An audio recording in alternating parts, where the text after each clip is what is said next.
Hello, Todd Clemens, Okeechobee Livestock Market, and here is your weekly market report.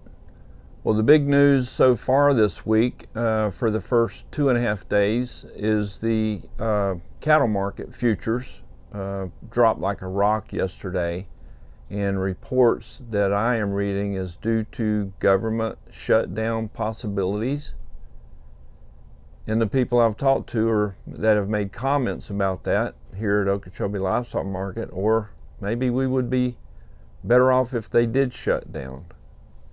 So the reason why this is important to us is that if the government were to shut down, which they probably won't, but there are a lot of reports that come out for commodities, your ag reports that are federal programs, federal reports, and when the government shuts down, those reports stop, and people in these markets use those reports for analysis and use that as tools for price structures and what something's worth to do with grain and cattle. That was one thing. I don't know how relevant that is to what a cow or calf is worth in Okeechobee, Florida, but evidently it is. Cows were off, I don't know, for the week probably $4 to $8. Those higher end cows last week were bringing $1.15 or better, and I think high cows this week were maybe $1.07 or $1.08. So it's still not that bad, but definitely cheaper. Calves were not that bad off, even though they were off probably $2 or $3, but still selling real good. The other news from the feds is that there's a possibility interest rates may be going up again. And I think interest rates now, if you're borrowing money, may be around 8.5, maybe 9, which is getting into some serious money when you're borrowing money to buy cattle or to feed cattle, which most of the cattle on feed are financed. So that's another factor that you have to pencil in to the cost of that animal. So if a steer's going to cost $2,000 in the feedlot, which that's about what they're bringing nowadays, you figure 9% interest on $2,000 for the year, and that's a pretty good ticket, $180. They won't stay there for the whole year, but they'll be there 200 days or better. So that's a lot of money that has to be figured in as a cost of that animal. And so that it would be a good reason for things to cheapen up a little bit. It just seems like there's a little bit of a stall in the market. I know things climbed up pretty high, pretty fast, and it just kind of needs a breather. And it just needs to catch its breath for a minute, and September is always a good time for that to happen, seems like. September is a transition month for grazing pastures out west. A lot of farmers have crops, and they're rotating, they're changing over, they're plowing land, they're getting things ready for the fall and for the winter, and they're doing a lot of farming in September, so people aren't really that interested in buying calves yet. They're just not ready. So it's not anything unusual. It's very seasonal, very common this time of year for things to fall a little bit, and we're still looking at fundamentally things are still the same. Cattle numbers are still down. The only thing too that we need to look out is pressure on these high beef prices at the retail level. We always talk about box beef prices and the retail sales of beef, which trickle back down to the producers, and it's kind of hit a wall there at $3 on the choice box beef prices. And just yesterday, they fell below $3 to like $2.97.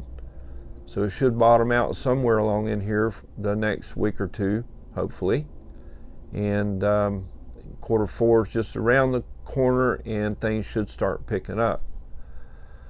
But as usual, packers have stepped out there and bought cattle the first 2 days of the week. They bought cattle with time on them, meaning they don't have to pick them up for 15 or 30 days.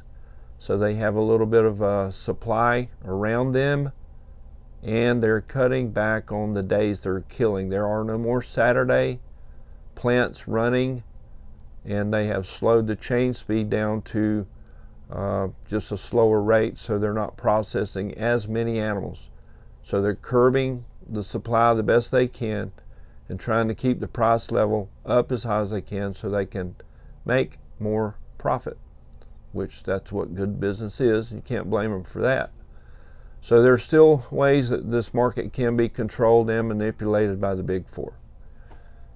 That being said, they're going to have to step out there and buy cattle sooner or later because they're getting tighter and tighter and harder to find. And that's where we are. Locally here at Okeechobee, we had a good run. This week last year, we had 0. We had a hurricane. We were closed Monday and Tuesday, if y'all remember that. I do. It was a bad deal. That's the one that came in over there on the west side of the state. I think Ian, I believe. I don't know. There's too many of them to keep up with anymore. But it tore up the west side of the state there at Pine Island, and Arcadia got hit real hard, and it was a bad storm, and this was a year ago this week. But we're back in business today, or this week, and we had 1,700 head, or a little over 1,700 Monday, and close to 1,300 Tuesday. That added up to around 3,000 head for the week, which is really good.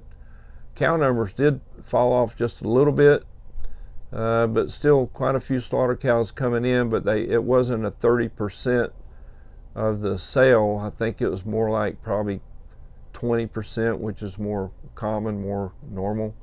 And the better end of the cows were still bringing over $1, $1.05, $1.06, $1.07. And there were a few cows, 2 or 3 or 4 really outstanding cows that bring $1.15, but cows were definitely cheaper. Bulls are still selling real good. They're bringing up there over $1.20. I believe we had a bull or two that brought $1.25 to $1.30, so that's real good. Calf prices are holding their own pretty good. We saw some 6-weight calves bringing in the 230s, and some 5-weight calves bringing in the 250s to 260s, and so you couldn't see much of a change there on the calf market. Everything's still selling really good. Even these little 300 to 400 pound calves are bringing $1,000 or better, so it's still real good. Remember, we've got our bull sales coming up, and next Friday will be our first bull sale of October, and that will be the Deer Valley Farm sale this coming Friday. That's the Angus bulls. Our top prices for the week were from local people. Shane Brunley from Okeechobee had a little calf that weighed 195 pounds that brought $3.90 a pound. That calf was bought by Foy Reynolds. Good job, Shane. And on the cow side, Rollins Ranch in Okeechobee, just north of town up here, had a 1,325 pound cow that brought $1.14. She was bought by Florida Beef. If you like these market reports, hit the thumbs up, subscribe to the channel. We appreciate your comments. Last week we talked about what's your favorite cut of steak, and everybody replied. One of the best ones I liked was the bone-in ribeye and Malbec. That's a good pair, and I wouldn't argue that one. Appreciate your reports, your comments.